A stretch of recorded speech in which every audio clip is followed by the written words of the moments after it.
Headline: Death Perspective with Gary reports. Now, the High Court has denied bail to former Nairobi Central Police Station OCS Samson Talam and 5 co-accused who are facing charges over the death of teacher and blogger Albert Omondi Ojwang in a police custody. In her ruling, Justice Diana Kavetsa said the prosecution had presented compelling grounds that releasing the suspects could interfere with witnesses and compromise crucial evidence.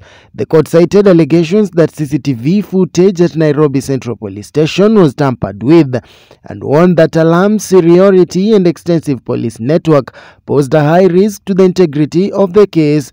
The prosecution, supported by the Independent Policing Oversight Authority (IPOA), argued that the case reflects a wider challenge, the so-called blue code of silence in the police service. They maintained that keeping the suspects in custody was in the public interest and essential to safeguard the investigation. The defense, however, insisted Talam is no longer in a position to influence proceedings. They told the court that he has been interdicted, disarmed, stripped of his badge and uniform, and placed on half pay. They argued that bail is a constitutional right and accused the state of punishing the accused before trial. Albert Ojwang's death in June ignited national outrage, with demonstrations in major towns demanding justice.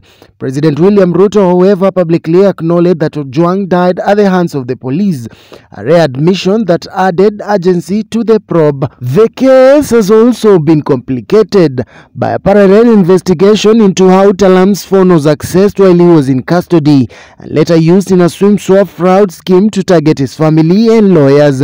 Prosecutors say the incident underscores the risk of interference with evidence. With bail denied, the trial will now move to the witness stage, where key testimonies from officers stationed at Nairobi Central Police Station are expected in the coming weeks. The case continues to test Kenya's commitment to police accountability and the pursuit of justice. Brian Uma, Gary reports.